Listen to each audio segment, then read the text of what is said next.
और अगर अभी पाकिस्तान के साथ एक छोटा मोटा युद्ध होता है तो इस स्थिति में किसका पलड़ा भारी रहेगा और भारत को क्या करना चाहिए। देखिए, हमारा इंटेलिजेंस फेल्योर था यहाँ पर। हम लोग को पता था कि पाकिस्तान के बलूचिस्तान में ट्रेन हाईजैक हुई है, पाकिस्तान इसका ध्यान भटकाने के लिए, अपने फेल्योर को छुपाने के लिए कुछ ना कुछ चीज़ों को करेगा, फिर भी हम लोग ने इसे इग्नोर किया। हालिया में रावलपिंडी में जो इसने बयान दिया था आसिम मुनीर की, हम अलग हैं, हम दुनिया को बताएंगे कि हम मुस्लिम बाकियों से अलग हैं, ये बात हकीकत है कि हम इंडियन मुसलमानों से तुम्हारा कोई तुलना ही नहीं है, क्योंकि शेर और सुअर में कोई तुलना नहीं होता है। इसके अलावे टेरिफ वार भी चल रहा था, इसे भी हमारी इंटेलिजेंस एजेंसियों ने उतना ध्यान से नहीं दिया। हालांकि लास्ट मोमेंट पर इंटेलिजेंस ने कहा था कि अप्रैल के दूसरे सप्ताह में हमला हो सकता है।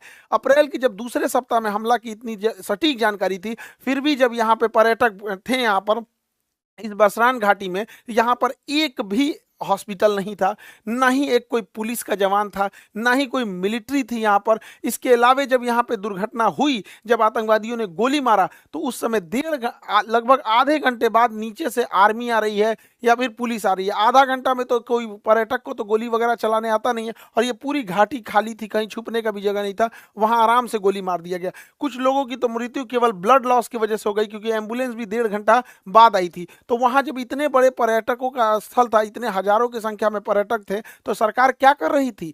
आखिर इतना इंटेलिजेंस मिलने के बाद भी अगर ये आपका भी फेल्योर है, तो सरकार कितने लोगों को सस्पेंड की? हालांकि गवर्नमेंट कई बार क्या होता है, ऐसे लोगों में सस्पेंड नहीं करती, क्योंकि गवर्नमेंट का गलती उजागर हो जाती है। लेकिन आपका गलती उजागर ना हो, इसके लिए आप किसी को सस्पेंड नहीं कीजिएगा, तो आगे फिर ऐसी घटनाएं होंगी यहाँ पर, और इस घटनाओं को ये सब फिर से दोहराएंगे सब। देखिए, इसमें करना क्या चाहिए, बिना लोकल के सपोर्ट किए नहीं हुआ होगा। तो जो लोकल इनके स्पाई के रूप में काम कर रहे थे, उन्हें सेना जो है पब्लिकली सजा दे, सबके सामने जितनी कठोर सजा हो सकती है उतनी कठोर सजा दो। लेकिन वैसे कश्मीरी जिन्होंने पूरे तन मन से भारत के लिए अपना जान तक इन्होंने निछावर कर दिया, ऐसे कश्मीरी का रिस्पेक्ट होना चाहिए। चाहे वो कोई भी कश्मीरी भाई हो, चाहे वो नजाकत अली हो जो टूरिस्ट गाइड का काम कर रहे थे, लगभग 11 लोगों को बचाएं, चाहे वो माजिद खान ड्राइवर हैं जिन्होंने लगभग 6 लोगों को बचाया, चाहे सैयद हुसैन आबिद हो जो लड़ते लड़ते शहीद हो गए, आतंकवादियों से M4 राइफल छीन लिए, ऐसे लोगों का भी सम्मान होना चाहिए। हालांकि मीडिया में ये सब चीज़ों को दब गए हैं, क्योंकि जब ये दिखाएंगे तो पाकिस्तानियों का भी मनोबल टूटेगा।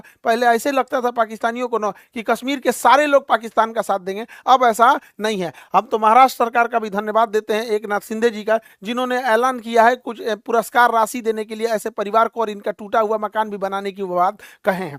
देखिए, इस बार का मामला थोड़ा अलग था।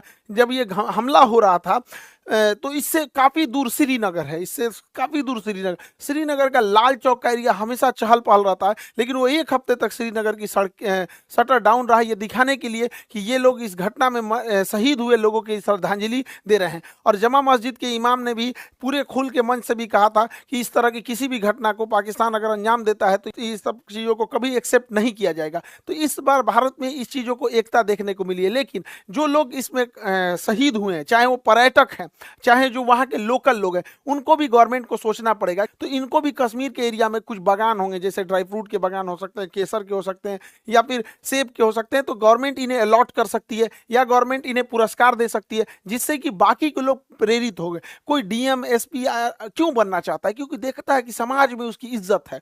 तो ऐसे लोग जो इस तरह से, जो पहाड़ पे चला नहीं जाता है, अपने पीठ पे लेकर बच्चे को लेकर भागे हैं लोग, ऐसे लोग को जब हम समाज में पुरस्कृत देंगे तो बाकी लोगों को भी प्रेरणा मिलेगी, लोग पत्थर चलाना छोड़ के ऐसे कामों में आएंगे। सरकार को इसमें भी ध्यान देना चाहिए। और जो ये बहन को सोचिए क्या बीत रहा होगा, ऐसे शहीद हो गए जो यहाँ पर, इन लोगों को कश्मीर में ये घूमने आए थे पर्यटक बनकर, लेकिन यहाँ पर इन लोगों को एक एरिया सरकार को अलॉट कर देना चाहिए कि ये उन्हीं लोग के लिए एरिया अलॉट रहेगा। जो लोग यहाँ पे शहीद हुए उनके परिवार के लिए ये एरिया अलॉट कर दिया जाएगा। और हर साल 22 अप्रैल को हर साल बड़ी संख्या में पर्यटक फिर उसी जगह पर जाएं, और उसी घाटी पे जहां पे आतंकवादियों ने गोली चलाया था, वहां हम लोग दोबारा खड़े होकर लाखों की संख्या में तिरंगा झंडा लेकर भारत माता की गान गाएं और अपना राष्ट्र गान गाएं, और ये दिखा सके आतंकवादियों को कि तुम्हारे गोलियों से हम डरने वाले नहीं हैं, हमारे हौसले अभी भी बुलंद है, तुम्हारे कायराना हरकत से से हम नहीं है, औकात है तो हमारी इंडियन आर्मी से लड़ लो यहाँ पर। अब हम लोग को समझना पड़ेगा कि ये आतंकवादी सब चाहते क्या है, ये आतंकवादी क्या चाहते हैं। देखिए, ये आतंकवादी अगर चाहता तो इनको गोली मार दिया, इनकी वाइफ को भी मार सकता था, लेकिन नहीं मारा। कहा कि तुम मतलब पूछा कि हिंदू हो कि मुस्लिम हो, धर्म पूछ के मारा। ये जानता था कि ये बात जब समाज में जाएगी तो ये इन आतंकवादियों का मकसद है कि भारत को इंटरनल तोड़ दिया जाए। देखिए, एक्सटर्नल लड़ाइयां हम लड़ सकते हैं, इंटरनल टूट जाएंगे तो बड़ा मुश्किल हो जाता है। तो जानबूझ के गोली मार दिया और इन्हें छोड़ दिया ताकि समाज में ये बात फैले, ताकि एक दूसरे से नफरत बहुत ज्यादा फैले। लेकिन उसी समाज में ये नहीं जान रहा था, जैसे आबिद जैसे लोग भी थे, उसी समाज में नजाकत अली जैसे लोग भी थे जिन्होंने इन पर्यटकों को निकालने का काम किया। और इतनी बड़ी घटना में जहां पर मेजॉरिटी कम्युनिटी हिंदू है भारत में, और पूछ कर कि तुम हिंदू हो कि नहीं, और गोली मारा गया, फिर भी इस समाज में, इस देश में एक भी दंगा होने नहीं दिया गया। जो बताता है कि हमारा समाज, हमारी संस्कृति, हमारे भारत और सनातन संस्कृति में जो ये जो चीजें हैं, इतना इन सबों की तरह नफरती ये जो आतंकवादी बन रहे हैं सब, इन सबको तो वर्दी पहनने का भी अधिकार नहीं है। इन लोगों को बताइए, धर्म जाति पूछ के कौन हत्या करता है किसी का। तो ये यही चाहता है कि हम लोग इंटरनल डिस्प्यूट में फंस जाए। दूसरा क्या चाहता है, कोई ना कोई तो इसका मकसद होगा। दूसरा ये चाहता है कश्मीर से पर्यटक हट जाए, इसीलिए ताकि कश्मीर में बेरोजगारी बढ़ जाए, महंगाई बढ़ जाए, तो युवाओं को अपनी ओर ये खींच सकता है। लेकिन हम लोगों को आगे प्रयास करना पड़ेगा और सरकार को भी, ताकि पर्यटन में कभी भी कमी आने नहीं दिया जाए। क्योंकि कश्मीर में जब से पर्यटन बढ़ा है, 370 हटा है, तो जो कश्मीरी को ये लोग 10,000 12,000 दे के पत्थर चलवाते थे, आज वो कश्मीरी पर्यटक में कोई नाव ले जा रहा है, कोई गाइड बना हुआ है, कोई घोड़े से किसी को घुमा रहा है, कोई अपना वहां दुकान चला रहा है। ऐसे करके कोई भी कश्मीरी छोटा मोटा बिजनेस करके 25-30 हजार रुपया अपने कमा रहे हैं। धीरे धीरे जब वो सेटल्ड हो जाएंगे तो अपना घर बनाएंगे, अपने बच्चों को पढ़ाएंगे, अपने लिए कुछ गाड़ी घोड़ा खरीदेंगे, फिर उनकी लाइफ होगी। तो वो कश्मीरियों को समझ में आएगा कि पाकिस्तानी उनका ब्रेन वॉश करते हैं। फिर उनको लगने लगेगा कि नहीं, हमको ये सब आतंकवादी पत्थर नहीं चलाना है, हमारा हंसता खेलता परिवार है। तो भारतीय सेना, भारत सरकार और 370 हटने के बाद बड़ी मेहनत से हम लोग ही गए। आज कश्मीरियों में पत्थर चलाने वाला इन चोट्टों को मिल नहीं रहे हैं सब, क्योंकि वो पर्यटन में एक दूसरे से घुले मुले हुए हैं सब। तो ये हम लोगों की भी जिम्मेदारी बनती है कि कहीं ऐसा ना हो कि इमोशन में आके, गुस्से में आके हम लोग इन आतंकवादियों के ट्रैप में फंस जाए। इस ट्रैप में हम लोग को नहीं फंसना है। अब जैसे सिंधु जल समझौता 1960 में था, इसके तहत क्या था, इन यानी सिंधु, झेलम, चिनाब, इन नदियों का पानी का अधिकार मिल गया था पाकिस्तान को, और सतलज, ब्यास, रावी, इसके पानी का अधिकार मिला था इंडिया को। वो भी हम लोग इसका पूरा यूज नहीं कर सकते, लेकिन भारत ने इनमें बहुत सारे डैम बना दिए। सलाल डैम, बेलगिहार, दुलहस्ती, किशनगंगा परियोजना, कई सारे डैम बना दिया। अब इसमें इतनी भयानक घटना हुई थी, इसलिए भारत सरकार ने इन डैम के पानियों को रोक। हालांकि हमारे पास अभी फिलहाल पूरा इंफ्रास्ट्रक्चर नहीं है कि पानियों को ज्यादा देर तक होल्ड कर सके, लेकिन अभी क्या है कि 2 महीने बाद धान बोने की टाइम आएगा, और जब हम धान बोते हैं तो धान में ज्यादा पानी चाहिए, उस समय बांध की पानी रोक दे और जो धान की फसल है ये नष्ट हो जाए, धान की फसल नष्ट हो जाए, क्योंकि पानी नहीं मिलेगा तो धान की फसल बर्बाद हो जाएगी। और उस पानी को रोके रखे, और जब ये पानी जाएगा, ठंडी का दिन आएगा, अक्टूबर नवंबर आएगा, तो गेहूं बोने का टाइम आता है, गेहूं को ज्यादा पानी देंगे तब नष्ट हो जाएगा, तो उस समय पनिया छोड़ दे, धान को सुखा के मुआ दे, गेहूं को भिगा के खत्म कर दे। इन भिकमंगों को जब आटा खरीदेगा 600 रुपए किलो, तब समझ में आएगा कैसे तड़पा तड़पा के। देखिए, हमारे मासूम जनता, मासूम लोगों को गोली मारे हैं सब। जो पर्यटक थे, इन्होंने कोई गलती नहीं किया तो उन्हें मारे थे सब यहाँ पर। इसलिए हम लोगों का भी ये कर्तव्य बनता है कि सूद समेत उनको लौटा दिया जाए। बच्चा बच्चा पूछे कि अब्बा, पापा, मम्मी, आटा इतना महंगा क्यों हो गया, तब समझ जाएगा कि पानी रोक दिया है भारत वहां पर।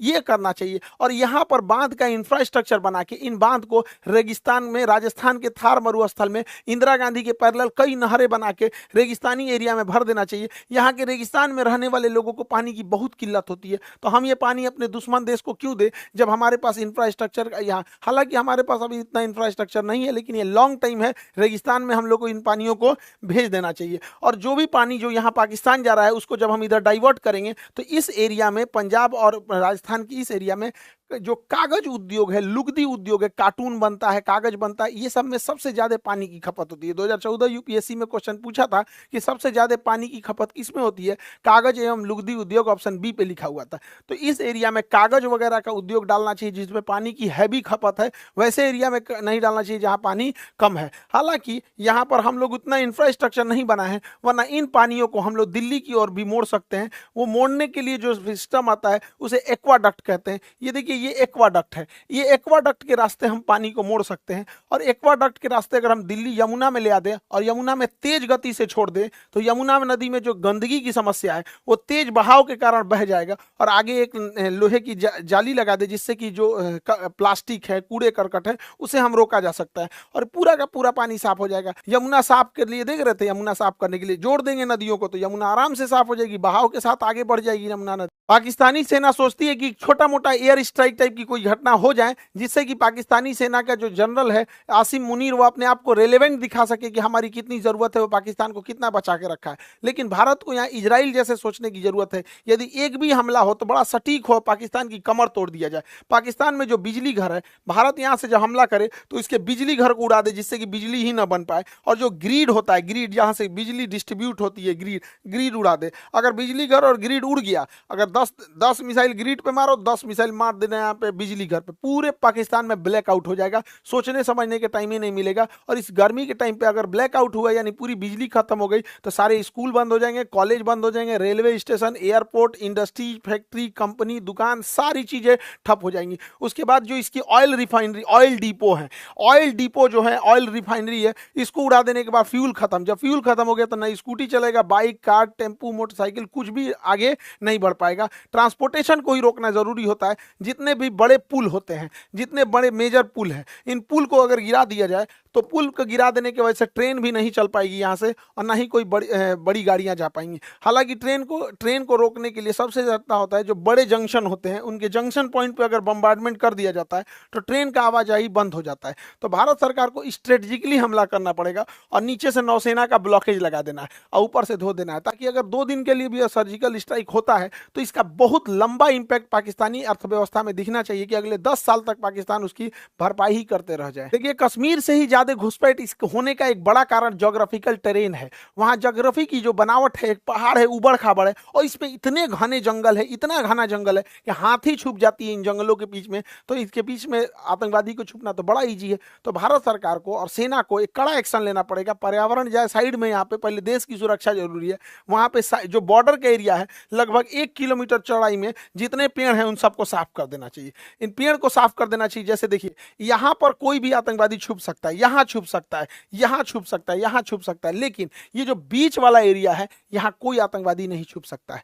तो ऐसे जो एरिया है बॉर्डर से सट के लगभग 1 से 2 किलोमीटर की चौड़ाई में पूरा साफ कर देना चाहिए जंगल। लेकिन दिक्कत ये है कि अगर साफ कर देंगे तो कोई भी आएगा तो दिख जाएगा, तो ये तो ठीक है, लेकिन दोबारा जंगल उग जाएंगे। तो ऐसे क्या किया जाता है, एक सीमेंट ब्लैंकेट आता है, सीमेंट का कंबल होता है, उसको बिछा दिया जाता है, उसके ऊपर पानी का फुहारा मार दिया जाता है। तो बरसात से पहले बिछा दे, पानी का फुहारा मारेंगे, सट जाएगा, जमीन पकड़ लेगा, फिर उसके ऊपर कोई चीज नहीं उगेगा। तो 1.5-2 किलोमीटर खाली हो गया, कोई आए दंदना दो यहाँ पर। लेकिन ये क्या करेंगे सब, फिर सुरंग खोद के अंदर से आएंगे सर, थोड़ा पैसा लगेगा। एक ड्रेजिंग मशीन आती है, जितना गहरा खोदना है उतना गहरा ये खोद सकती है, ये खोदते हुए आगे बढ़ती है। तो ऐसे क्या है कि जहां तक, क्योंकि सुरंग खोदेंगे सब, मिट्टी से खोद सकते हैं सब, तो बॉर्डर के पास इन ड्रेजर मशीनों को लगा के पूरी ड्रिलिंग कर दे और उसमें सीमेंट, रीइंफोर्समेंट सीमेंट छत डाल के और ढलैया करते हुए चले जाए। यहाँ पर अडानी के पास तो सीमेंट की कमी है ही नहीं है, सरकार उससे लेके और डाल दे यहाँ से वहां तक, पूरा अंदर अंदर दीवार टाइप का, क्योंकि नीचे से सुरंग में भी नहीं आ सकता। इससे क्या है कि थोड़े बहुत तक तो हम लोग रोक सकते हैं, ऐसा नहीं है कि कहीं से भी सुरंग खोद के वो आ सकता है। उधर पाकिस्तान का प्रधानमंत्री कहता है कि पानी रोक देने को एक्ट ऑफ वार कहते हैं। अरे बैल कहीं का, रोकने से पहले हमको ही पता था, तुम कौन सी एक्ट ऑफ वार करेगा। 71 में हम लोग मारे थे तुमको, 93,000 फौज छोड़ के गए थे। आइए तुम्हारा नया ये है, ये छर्रा को देखिए यहाँ पे, ये उसका पाकिस्तान का नया छर्रा है। ये कह रहा है कि हमसे बिना पूछे पानी रोका गया है, या तो पानी आएगा या तो वहां से नदियां, खून की नदियां आएंगी। सोच रहा तू नहीं, तोरा पिए का पानी घटल है, अगर यहाँ से खून का नदी बहेगा यहाँ पे, पकलोल कहीं का। इस छर्रा को क्या बुझा रहा है, जुमा 8 दिन हुआ इसको राजनीति में आए हुए। एक यूरोपीय मीडिया हाउस ने पाकिस्तान के रक्षा मंत्री का इंटरव्यू लिया और कहा कि आप लोग तो आतंकवाद को बढ़ावा देते हैं, आतंकवाद का संरक्षण करते हैं, भारत में आतंकवाद भेजते हैं। तो ये बुढ़वा कह रहा है, हाँ हम भेजते हैं, 3 दशक से भेज रहे हैं, 30 साल से, और अमेरिका के और यूरोप पे कहने पर भेज रहे हैं। ये बेचारी अंग्रेज पत्रकार थी, हे बकलोलिया, इसका तो मोए मोए हो गया, पूरा थुथुरे लटक गया इसका। ये सोची थी कि हम पाकिस्तान की बेइज्जती करेंगे, इसी का बेइज्जती कर दिया वो। इन बैलों, ये बुढ़वा के भरोसे मत रहना, ये डूबते जहाज है सब, कई आदमी को लेके डूबेंगे सब। बेचारी के चेहरे उतर गया यहाँ पे। ये क्या कह रहा है कि हम भारत पर परमाणु बम मार देंगे। तुम पहले भारत पे परमाणु बम मारोगे तो क्या ऐसे तो चला के तो मारोगे नहीं परमाणु बम? किसी जहाज से लेके आएगा, मिसाइल से ले आएगा मारने के लिए, ऐसे तो ले आके नहीं सीधाने पटक देगा। तो हमारे पास S-400 है। तुम्हारा जहाज उड़ने से पहले, बुढ़ऊ समझ में आ गया चाचा, जहाज उड़ने से पहले S-400 को पता चल जाता है। अगर 400 किलोमीटर के दायरे में कोई जहाज जैसे टेक ऑफ करता है पता चल जाता है, मार के गिरा दिएगा। दूसरा, ये बुढ़वा क्या कहता है ये बुढ़वा कह रहा है कि हम 130 गो मिसाइल परमाणु बम मारेंगे। अरे बैला कहीं का, तुम भारत को मारने के लिए 130 को परमाणु बम चलाएगा? पूरा एशिया उड़ाना है क्या रे? ये बुढ़ा सठिया गया है। इसको पूरा एशिया, हम लोग को कोई जरूरत नहीं है 130 परमाणु बम चलाने की। हम लोग के लिए 5 गो एनफ है। इधर ग्वादर, इधर कराची, इस्लामाबाद, मुल्तान, लाहौर, पेशावर, यही 5-6 गो है, ये है काम खत्म। यहाँ 130 गो चलाएगा ये बैल कहीं का। देखिए, भारत सरकार को टेक्टिकली सोचना पड़ेगा कुछ खुफिया तरीके से। देखिए, जो बंदूक की गोलियां होती हैं, अगर इनमें हम साइज थोड़ा सा बड़ा कर दे तो बंदूक के अंदर ही फट जाएगी। तो हम लोग जो पाकिस्तानी जो कश्मीर में गोलियां स्मगलिंग कर रहा है, उसके चेन में घुसना पड़ेगा। हमारी इंडियन आर्मी का एक कवर्ड ऑफिसर उस चेन में घुस जाए गोलियों की सप्लाई वाले में, और उन्हीं 1,000 गोलियों के बीच में एक ऐसी गोली डाल दे जिसका साइज थोड़ा सा बड़ा हो। अगर थोड़ा सा साइज बड़ा हो तो बंदूक के अंदर ही फट जाएगा। नहीं तो इन गोलियों को गर्म करके बेच दे। पानी में उबाल देने के बाद इसके अंदर का बारूद काम नहीं करता है, उसके बाद ये गोली चलाएगा तो ठक ठक बोलेगा, गोली नहीं निकलेगा। तो धीरे धीरे धीरे धीरे कैसे नकली नोट मार्केट में आ जाता है तो पता नहीं चलता है, उसी तरह नकली गोलियां पहुंचा देना है। जो साइज में बड़ी हो तो बंदूक फाड़ देगी, नहीं तो उबला हुआ रहेगा। पानी में उबाल देंगे, उसके बाद सुखा देंगे तो पता कौन चीज चलेगा कि अंदर का बारूद काम नहीं कर रहा है। 1,000 के बीच में से 100 गो गोली ऐसे ही ना निकाल दे तो ये हो जाएगा। लेकिन हम तो कहते हैं सरकार से कि एक छोटे साइज का नैनो चिप बनाइए, माइक्रो चिप बनाइए, जो जीपीएस सिग्नल दे सके, जीपीएस सिग्नल दे सके, और इन बंदूक के पीछे बट में या कहीं पे भी उसको इंस्टॉल कर दे। उस जीपीएस सिग्नल देने वाले को जहां भी इंजीनियर देखे, सब कोई सुटेबल जगह, उसके जगह पे उसको इंस्टॉल कर दे, और स्मगलर के थ्रू, अपने ही स्पाई खुफिया एजेंसी के थ्रू उन आतंकवादियों में बंटवा दे राइफल। अब ये ससुरा राइफलवा में जीपीएस लगल है, अभी जहां जहां आतंकवादी जाएगा सब ना, वो जीपीएस ट्रैक करते रहेगा। इनको मारना नहीं है, बाप रे बाप, मारना नहीं है, पकड़ा जाएंगे सभी सब। ये जहां जहां घुसेगा, कहाँ रुका है, किसके यहाँ रुका है, नाश्ता के टाइम कहाँ था, रात में कहाँ था, खाना के टाइम कहाँ था, बंदूक चलाने कहाँ गया है, बॉर्डर पार किया है कि नहीं, कहाँ नहीं किया। ऐसा ऐसा अगर हम लोग 100 गो बंदूक हिला दिए लोग ना, राइफल हिला दिए लोग ना,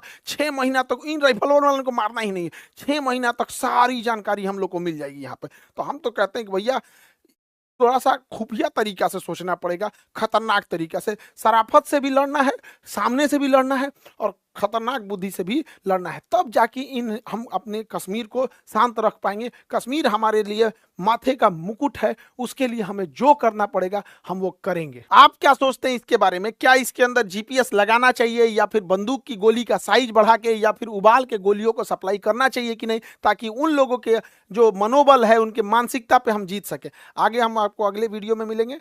जय हिंद।